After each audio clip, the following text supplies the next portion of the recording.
Fala galerinha do canal, aqui é o professor Rogério Silva do canal História para Todos. Seguimos na nossa playlist de atualidades do mercado financeiro, inovação e atualidades do mercado financeiro. Continue conosco aqui na nossa aula, essa aula de número 5, ok?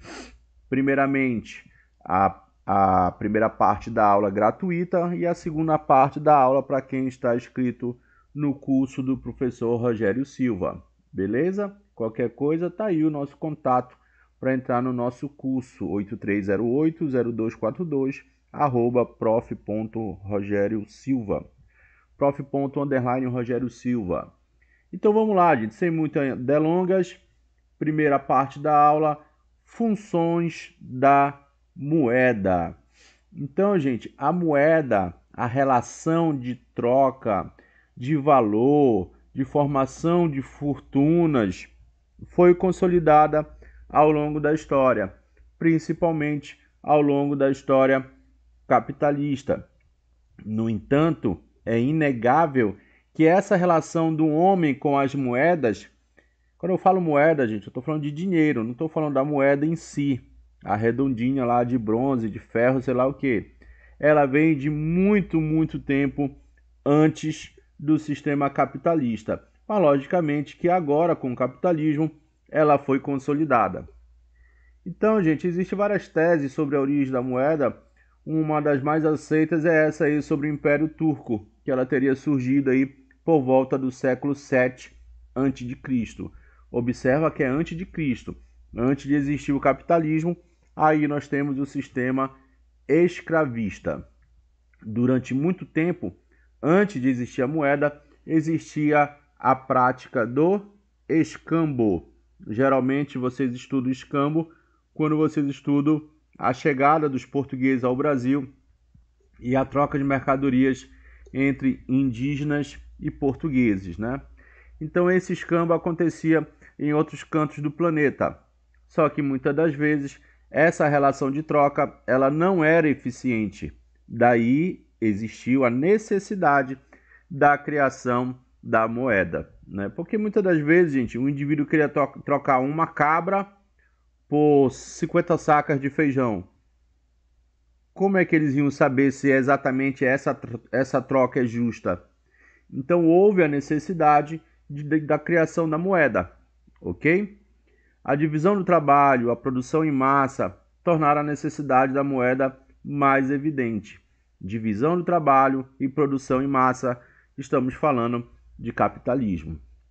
Então hoje, gente, para as provas de concurso, lembrando que essa aula aqui não é exclusivamente, unicamente, predominantemente para o BASA, ela serve para todos os concursos de bancos, ok? Inclusive vem aí, gente, vem aí Banco do Brasil, presta atenção. Então vocês que já estão aqui estudando, gente, para o concurso do BASA, já pega o ritmo e arrebenta também no Banco do Brasil. Já pensou, tu passa nas duas? Olha só, tu vai ficar na dúvida. Oh, que dúvida. Oh, meu Deus. Ser funcionário do Banco do Brasil ou do BASA? Vê qual é o melhor salário, né? Vê qual a melhor função da moeda para você.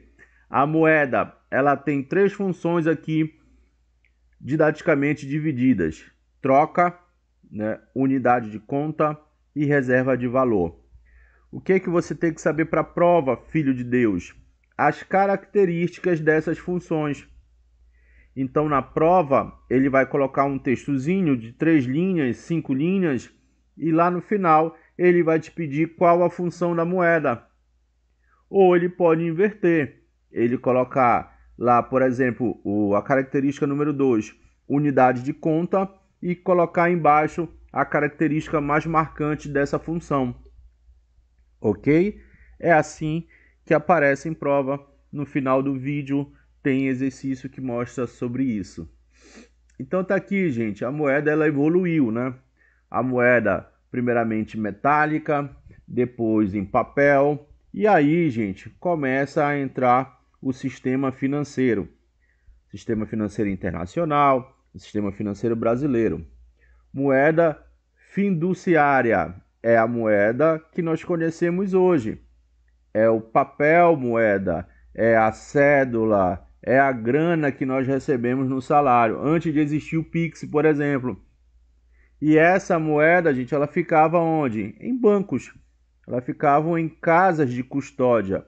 Aqui pode ser até mesmo, por exemplo, títulos da dívida pública. Então, esse papel, esse elemento material, aquilo que você pode palpar, nós chamamos de moeda fiduciária, ok? E existe, gente, a moeda escritural. A escritural é aquela moeda utilizada pelos bancos também. Só que é uma moeda, gente, entre aspas, virtual. Se você para pensar, gente, todo mês você recebe na sua conta corrente lá um número. E você pega nesse número, você saca esse número? Não. Você faz transações. Você faz transações com esses números. Então está escrito lá, né? O banco ele dá a fidelidade, a liquidez para essa moeda para você negociar, para você utilizar ela como moeda de troca, né? Você troca a energia elétrica por aquilo que está escrito na sua conta. Você troca a compra do supermercado pelo que está escrito na sua conta. Então, a moeda escritural é essa que são lançadas dentro das nossas contas digitais ou até mesmo da conta do nosso banco tradicional. Beleza? Seguimos. Características, né? Indestrutibilidade, homogeneidade, divisibilidade, transferibilidade, quase não sai, e facilidade no manuseio e no transporte. A moeda, gente, ela tem que ser resistente, ela tem que ser indestrutível, tem que ter um pouco desse caráter, desse poder. A moeda, ela tem que ter homogeneidade, ou seja, o real que vale no norte do Brasil, ele tem que valer também no sul do Brasil. Essa homogeneidade, ela auxilia num processo de troca, de negociação, de câmbio. E ela tem que ser, logicamente, divisível. Portanto, gente, a moeda divisível, ela deve possuir múltiplos e submúltiplos em quantidade de tal forma que tanto as transações de grande ou pequeno porte possam ser realizadas sem dificuldade. Então, dentro da função da moeda, tem que ficar bem claro, né, quanto é 5 milhões. E se eu pegar 5 milhões e dividir por 5? Então, a moeda ela tem essa capacidade de deixar clara as negociações. Beleza? Transferibilidade diz respeito à facilidade com que deve se processar sua transferência de uma pessoa para outra, de uma instituição para outra. Isso tem que ser feito de forma rápida e eficiente. E isso acontece de forma bem clara hoje no nosso mundo digital, né? Essa característica tem a função de facilitar, agilizar o processo de trocas, principalmente nessa nossa economia globalizada. Beleza? Então, gente, fiquem com isso na cabecinha de vocês, tá? Coloca isso na cabecinha de vocês, essas características. Indestrutibilidade, homogeneidade, divisibilidade, transferibilidade e facilidade no manuseio e no transporte. Essa última aí, né, gente, é justamente para a moeda resolver aquele problema que existia no escambo, para facilitar as negociações. Eu quero negociar um X produto, mas eu tenho 50 cabeças de gado. Poxa, eu posso ter essas 50 cabeças de gado transformado em cédulas, em dinheiro. Beleza? Então, essa questão do escambo, ela vai ser gradativamente trocada, né? Então, é muito mais fácil você transportar vamos supor, 50 mil reais dentro de uma bolsa do que 50 cabeças de gado. Então isso aqui é bem fácil, tá? Reafirmando aqui a indestrutibilidade, a moeda deve ser suficientemente durável, tá? No sentido que não se deteriore, né? Não acabe facilmente, porque até mesmo isso promove um custo para a Casa da Moeda. Por isso que o governo federal está adotando o Drex, né? A moeda digital do Banco Central. Beleza, gente? Então, à medida que manuseada na intermediação das trocas, essa moeda ela tem que ser resistente ao tempo e às intempéries, etc. Ok? E aqui, gente, vamos para as funções propriamente ditas. É isso que aparece nas provas. Então, não perde isso daqui, tá, gente? Você não pode perder uma questão de função da moeda. São questões relativamente fáceis, tá? A função de troca. A função de troca, gente, é aquela mais utilizada por todos nós. A função de troca é tanto que eu coloquei aí traço, pagamento, é utilizado no nosso cotidiano, né? Então nós vamos lá nas lojas americanas, levamos um dinheiro e pegamos um chocolate. Então houve ali uma troca, beleza? Então, gente, durante muito tempo foi trabalhoso fazer uma transação comercial sem moedas, como eu já falei aqui para você no caso do escambo. A moeda solucionou as complexas relações sendo universalmente aceita. Dentro dessa relação, gente, inclusive, vai ficar muito claro e muito mais fácil a questão de promover o câmbio, né? O câmbio. 5 cabeças de boi tem um determinado valor na França e lá na Groenlândia pode não ter valor. E aí? Então hoje nós temos o câmbio, que você pode trocar as moedas, né? E isso ficou ainda mais fácil, como por exemplo, com a dolarização da moeda internacional, com o aparecimento do euro, né? Imagina você fazer uma Eurotrip lá na década de 70, 80, você ia para Portugal, trocava de moeda, ia para Espanha, trocava de moeda, ia para Itália, trocava de moeda, ia para Inglaterra, trocava de moeda. Então era muito mais complexo essa paradinha aí. Agora ficou mais tranquilo com o euro, por exemplo, né? Ela é o meio pela qual você pode trocar qualquer mercadoria. Facilitação do processo de produção e distribuição de mercadorias. Então isso afeta as relações comerciais. Ok? Liquidez da moeda. Isso aqui aparece em prova, gente. Por isso que eu trouxe aqui como observação. Você tem que ter o domínio de conceitos para a prova do BASA, para a prova do concurso do Banco do Brasil ou qualquer concurso de banco. Então, o que é liquidez? É a possibilidade de trocar rapidamente uma moeda por outra. Você está precisando de uma grana agora. Você leva o seu cordão de ouro e troca lá no penhor da Caixa Econômica. Então o ouro ele tem uma liquidez muito boa, uma troca rápida, facilitada, beleza?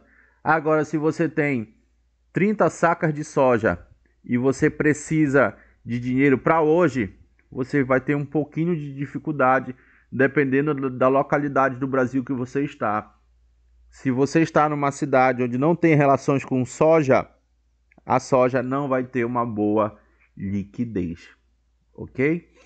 A liquidez é um conceito que pode ser aplicado a vários ativos, como bens materiais, investimentos e créditos, não somente a moeda em si. É isso que ele está dizendo, tá? O que tem maior liquidez? Uma soja ou uma moto? Uma moto, né?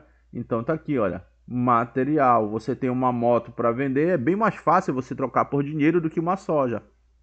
O que é mais fácil vender, uma lancha ou um carro? O carro tem uma liquidez um pouco melhor, claro. A capacidade de converter um ativo em dinheiro. Tá? Um ativo é o produto, investimento, crédito, dinheiro ou material. Rapidamente, sem perder valor significativo. É importante para investidores, pois afeta o quanto pode ganhar com aquele ativo. No caso das moedas, as de circulação livre são consideradas mais líquidas, como por exemplo o dólar. Já no caso das criptomoedas, a liquidez é facilitada pela compra ou venda de moedas e tokens, sem afetar significativamente o seu preço. Então, muitas criptomoedas possibilitam essa relativa liquidez. Tá? Eu sempre falo relativa, porque dependendo do com quem você esteja negociando, você vai ter um pouco de dificuldade, né? Olha, eu quero comprar um carro seu, só que eu só tenho em criptomoeda. Muita gente não vai aceitar, porque não faz parte desse mercado, ok? Agora, dentro do mercado ali, dentro das blockchains, isso vai ser mais claro. Reserva de valor. Então, quando você observa o nome reserva, você já está falando de poupança, você já está falando de acúmulo de capitais, você já está falando da construção de fortuna. Olha o tio Patinhas aí na imagem. Claramente aqui nessa imagem você tem reserva de valor. O tio Patinhas, ele está utilizando esse dinheiro para comprar um chocolate? Não, simplesmente para acumular fortuna, né? É o ato de poupar e planejar o consumo no futuro se torna mais simples a partir do momento que você tem uma grana guardada. Seu valor é mantido ao longo do tempo, a não ser uma economia com processo inflacionário. Então você pode guardar R$ 200 em janeiro e dentro de uma economia com controle de inflação, lá em dezembro ele ainda pode valer o real R$ 200, correto? Agora, se a inflação for muito alta, os R$ 200 em janeiro não serão mais os R$ 200 em dezembro. O tênis que você queria comprar por R$ 200 em janeiro, já lá em dezembro, se tiver uma alta inflação, ele pode custar R$ 250. Então, em determinados contextos, fica mais difícil promover a reserva de valor, como por exemplo na Argentina, na Venezuela, em países de grande crise econômica. Conta ou medida. Conta, tu pega o C de cotação. Coincidência de interesse entre dois produtos. Como saber como um realmente vale? Cada um pode estimar o valor do seu produto positivamente, o que gera um impasse. Então, a moeda, ela vem justamente para tentar resolver esse impasse. Olha, eu tenho 20 cabeças de gado e você tem 50 sacas de soja. E aí tem que ocorrer essa transação. Não, quanto é que vale uma saca de soja no mercado? Você pega o valor de uma saca de soja e multiplica por 50 para saber se isso equivale a 20 cabeças de gado ou ao produto que você quer comprar, né? Como é que eu sei, gente, que R$ 100.000 dá para comprar um automóvel? Porque existe um mercado que diz isso. Existe uma cotação que é equivalente. Ah, professor, eu não tenho R$ 100.000. Eu tenho R$ 30.000. A cotação do carro é essa? Não. No máximo, o que tu vai comprar é uma bis, né? É uma moto mequetrefe, toda caindo aos pedaços. Não, brincadeira. R$ 30.000 dá para comprar uma moto bacana. Mas antigamente era R$ 10.000 uma moto, né? Então, gente, cotação é isso. Quando a moeda se iguala, serve como referência a um determinado produto, né? Então tá aqui, olha. É função da moeda fazer a cotação de preço dos bens e serviços, né? O professor Rogério, ele tem essa noção de cotação. Com a experiência dele, ele sabe quanto colocar o valor de uma apostila de um curso online. Eu não vou colocar o meu curso online, gente, a R$ 500, porque eu sei que 500 ou a 700 reais você compra um curso completo de todas as disciplinas. Então o dinheiro ele cota o meu serviço, cota o serviço dos outros professores. Essa é a função de medida ou conta da moeda. A cotação ocorre a partir de uma unidade estável, divisível e universalmente aceita para outros agentes econômicos, né? Então, gente, dentro de uma economia estável, fica muito mais claro você dividir os valores, né? Universalmente aceita. Por exemplo, se você tem um carro aqui no Brasil, você consegue vender ele mais ou menos tranquilamente na Argentina. Se você tem 10 dólares, você consegue trabalhar com esses 10 dólares em vários cantos do planeta. Correto? É isso. Agora, gente, é impressionante como nós damos valor à moeda, né? É uma questão de simbologia, é uma questão de acreditar nessa moeda. Eu sempre trabalho com exemplos bem doidos, né? Num apocalipse zumbi, o mundo está acabando. Você chega lá com 2.000 reais para comprar 1 quilo de carne. O dono do açougue lá que está com a sua família, ele vai querer vender essa carne que ele tem ali, sabendo que o mundo está acabando? Não, né? O quilo de carne que normalmente é 40 reais, 50 reais, você vai dar 2.000, a cotação vai ser diferente. E mesmo assim ele não vai aceitar. É que nem como quanto custa uma água lá no deserto do Saara. Tá entendendo? Então as cotações em casos excepcionais, elas podem ser muito diferentes. Existe venda de moedas, tá, gente? A moeda também é uma mercadoria. Professor, eu sei. Quando eu compro o dinheiro do agiota, você compra dinheiro, né? Você quer comprar um carro, você não tem um dinheiro, você financia esse carro. Então a financeira vai estar vendendo o dinheiro para você comprar o carro. É isso que o capitalismo criou, né? Portanto, também possui uma oferta e demanda, que é controlada pelos juros e pelo consumo. Você vê muito isso, gente, no mundo das criptomoedas, tá? No Bitcoin, por exemplo. Nesse contexto, existem moedas correntes e depósitos, que podem ser trocados diretamente, seja por meio de cheques ou de cédulas. E as quase moedas, que não são transferíveis via emissão de cheques, mas podem ser movimentadas entre contas correntes, caso das poupanças, né? Então a carteira de poupança, a carteira de investimentos, a carteira de um consórcio. O consórcio ele não é dinheiro em si, se você for parar para pensar, né? Pega o consórcio e troca ali por 5 quilos de carne. Não é assim. Pega o consórcio e troca ali por 2 computadores. É muito difícil, mas você pode vender esse consórcio.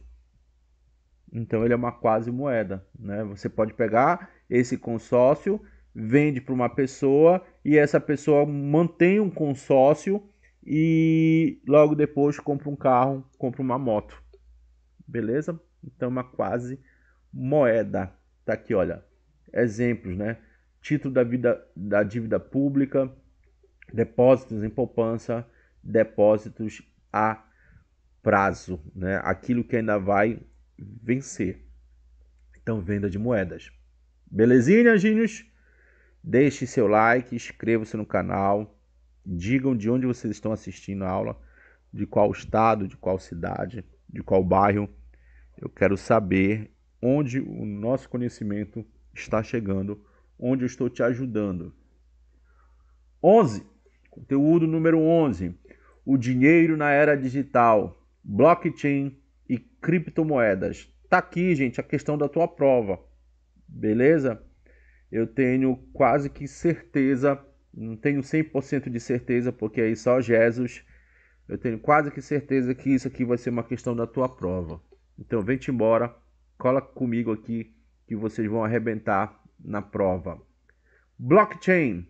Blockchain é uma tecnologia. Blockchain, gente, é um caminho. Blockchain é uma estrada. É uma estrada por onde passam o que, gente? Numa estrada passam carros, passam motos, passam pessoas, passam caminhões, passam ônibus, beleza? Blockchain é essa estrada. E o ônibus, e o caminhão, e a moto, e as pessoas são o que, professor? São os dados. Esses dados podem ser do mundo financeiro ou não. A primeira lição que você tem que ter, filho de Deus, é que o blockchain não é utilizado só para transações econômicas. Ela surgiu com esse objetivo, mas hoje em dia pode ser diversificado o seu uso. Beleza? É a tecnologia que possibilitou a criação de criptomoedas, mas ela pode ser usada para diversas outras aplicações. É um sistema que permite rastrear o envio de recebimento de alguns tipos de informação pela internet. O rastrear aí, gente, é no sentido que todo mundo que faz parte da tecnologia sabe de onde ela vem para onde ela vai. Esse é o rastrear. Então, com a tecnologia blockchain, você pode, por exemplo, rastrear de onde é que vem a madeira da mesa que você comprou. Se ela é de uma área degradada, de forma sem obedecer às leis ambientais, ou se ela é de uma área legalizada. Então, esse é o rastreamento. São pedaços de códigos, né? São pedaços de dados, como o próprio nome está dizendo, blocos de dados que são gerados online, que carregam informações conectadas, né? Então tá aí o conceito. Blockchain, bloco de dados que formam uma corrente. Um bloco liga-se a outro, beleza? Então eu estava analisando o blockchain certo dia e estava brincando com meu filho de Lego, de montar as pecinhas de Lego, correto? Então, se você está montando ali um Lego, um retângulo de Lego, você está brincando com seu filho, com seu primo, com a sua esposa, todo mundo está vendo aquele bloco sendo montado. E aí você pega esse bloco e dá para o seu filho. Em cima desse bloco, o seu filho monta um prédio de Lego. Todo mundo está vendo que esse prédio, esse Lego agora é um prédio. Você entrega esse brinquedo, esse Lego, para o seu sobrinho. O seu sobrinho lá dentro, lá em cima do prédio, ele coloca um helicóptero. Um helicóptero de Lego, mais um bloco. Estão entendendo, gente? E todo mundo está vendo isso. Todos vocês que estão participando dessa brincadeira estão vendo. E aí o seu sobrinho passa o brinquedo de Lego para a sua esposa. E a sua esposa vai colocar a base do prédio. Ao redor da base do prédio, ela vai colocar outras pecinhas de Lego para fazer um muro, para ficar um prédio de condomínio fechado. E todos vocês que estão na brincadeira sabem que foi ela que colocou o muro. Todos que estão na brincadeira sabem que foi o sobrinho que colocou o helicóptero. Então, gente, é essa brincadeira que essa tecnologia faz. Beleza? Primeiramente, você tem um bloquinho aqui, 2 bloquinhos de Lego. Vem o seu sobrinho e coloca outros bloquinhos. Todo mundo está vendo, colocando os bloquinhos. O seu filho colocou, o sobrinho vem, coloca um helicóptero. Nossa, eu sou muito bom em desenho, né? E a sua esposa vem e coloca um muro em forma de bloquinho. Então todo mundo está participando da brincadeira, todo mundo está participando do sistema. Eu vou dizer que foi o meu filho que construiu o murinho de Lego? Não, porque eu sei que meu filho fez isso daqui. Eu vou dizer dentro da brincadeira que foi a minha esposa que colocou o helicóptero aqui em cima? Não, porque todo mundo viu que foi o meu sobrinho. Então todos fazem parte de um sistema. Todos sabem quem começou, de onde vem, para onde foi. Isso é a blockchain. A origem. O conceito foi criado em 2008 no artigo Bitcoin, um sistema financeiro eletrônico peer-to-peer, para a par, pessoa a pessoa, sem depender de um banco central, sem depender de uma instituição centralizadora. Então, uma das características do blockchain, das criptomoedas, é a descentralização. Isso foi feito naquele contexto da crise imobiliária dos Estados Unidos por uma pessoa ou um grupo de pessoas que tem aqui um apelido de Satoshi Nakamoto, né? O suposto criador do Bitcoin. Então tá aqui, gente. O que é a blockchain? A blockchain é onde funciona o Bitcoin, tá, gente? Bitcoin é a criptomoeda. Blockchain é o sistema que faz as criptomoedas funcionarem. Beleza? Então tem o blockchain das criptomoedas, mas também, gente, empresas já estão criando a sua própria blockchain, sua própria corrente de blocos de dados. Então tá aqui, olha. Aquilo que eu te expliquei no brinquedo Lego é isso aqui, olha. Uma transação é solicitada, um bloco é criado pelos mineradores, daqui a pouco eu te mostro. Esse bloco ele é inserido na rede, olha. Esse bloco ele é colocado aqui, olha. Tá aqui, ó, olha o bloco colocado aqui. E todo mundo que faz parte dessa tecnologia vai validar esse bloco. Tá aqui, olha. Todos os nós validam o bloco da transação. O bloco, a partir do momento que tá ok, tá tudo certinho, ele é adicionado à blockchain e aí a transação é finalizada, verificada e executada. Eu sei, gente, que para vocês essa parte aqui pode ser um pouquinho complicada, principalmente para as pessoas que não têm tanto domínio da área de software, de hardware, de informática, né? Mas resolvam, gente, bastante exercício sobre blockchain. Eu tenho certeza que vocês vão dominar esse conceito. Aqui, olha, de novo, tentando explicar mais uma vez como funciona a blockchain. Maria quer enviar um ativo digital. Pode ser dinheiro, pode ser um certificado, pode ser o rastreamento de um produto, né, uma criptomoeda, um contrato. O ativo é representado online como um bloco. Esse ativo vai receber uma numeração, um bloco, onde os detalhes estão armazenados. O bloco é jogado então para onde? Para a rede. Todo mundo está participando aqui da brincadeira. E cada máquina fica com uma cópia da transação em tempo real, para saber a validade dela, tá, gente? A rede, todos os computadores envolvidos, todas as pessoas envolvidas, verifica se o ativo ele é válido em questão de minutos. Se aprovado, o bloco é adicionado a uma corrente de outros blocos e ganha um registro permanente. Isso na rede. Isso significa que ela não pode ser alterada. Ou seja, a Maria ela já repassou esse bloco de informação, esse ativo para João. Ela vai poder vender essa mesma informação para Francisco? Não, né? Porque a rede já viu, olha. Ela já distribuiu, ela já verificou que a informação saiu de Maria e foi para João.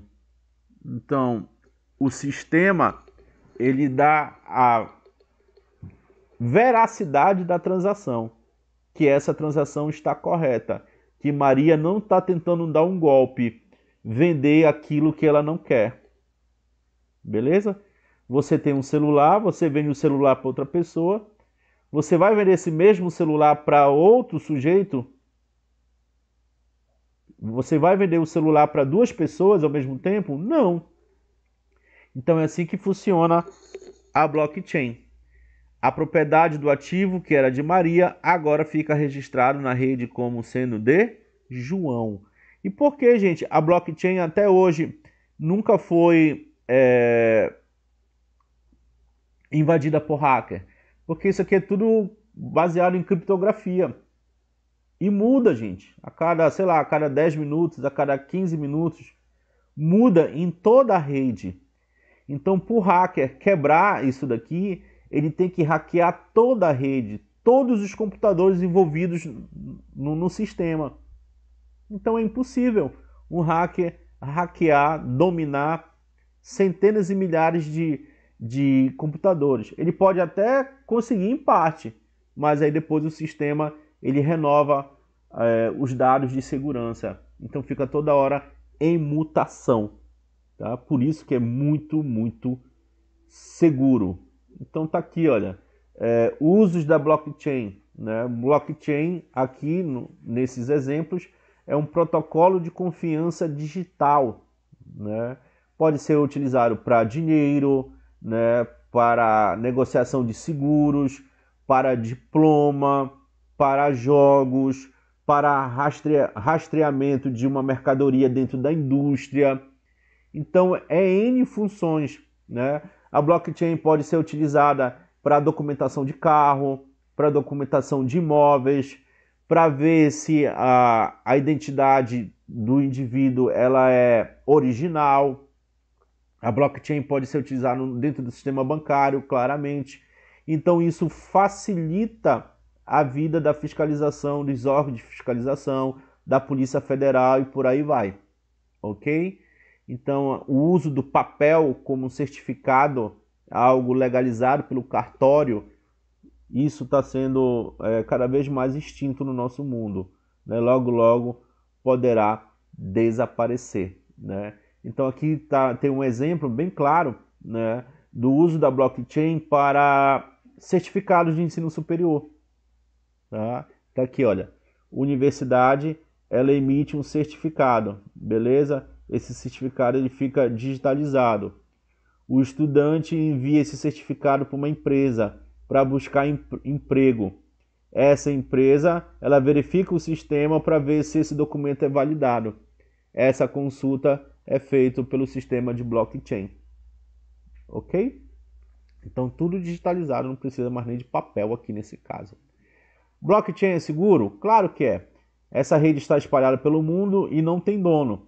Essa é uma característica que faz a blockchain uma tecnologia segura. Ela é descentralizada. Como a rede não está centralizada em nenhum lugar e possui diversas camadas de segurança, invadi-la é extremamente difícil. Né? Pode até ocorrer uma invasão, mas não vai ter tempo hábil de modificar qualquer dado. Quando o sistema reconhece que alguém está tentando invadi-lo, automaticamente ele trava em questão de segundos. É o uso da criptografia. É isso, gente. Ficamos por aqui na nossa aula aberta ao público e agora iremos continuar para nossa galerinha exclusiva no curso online. Quem quiser fazer parte do nosso curso online, está aí uma pequena taxa de R$50, taxa única, tá? Toda semana nós temos vídeos, estamos vendo todo o conteúdo, correção de exercícios, simulados. Vocês podem tirar dúvida comigo pelo WhatsApp, né? Estou disponibilizando slides para quem está pedindo. As aulas ficam gravadas no YouTube e você pode assistir a hora que você desejar. Ok? Forte abraço para a galera geral do YouTube. Ficamos por aqui. Até a próxima.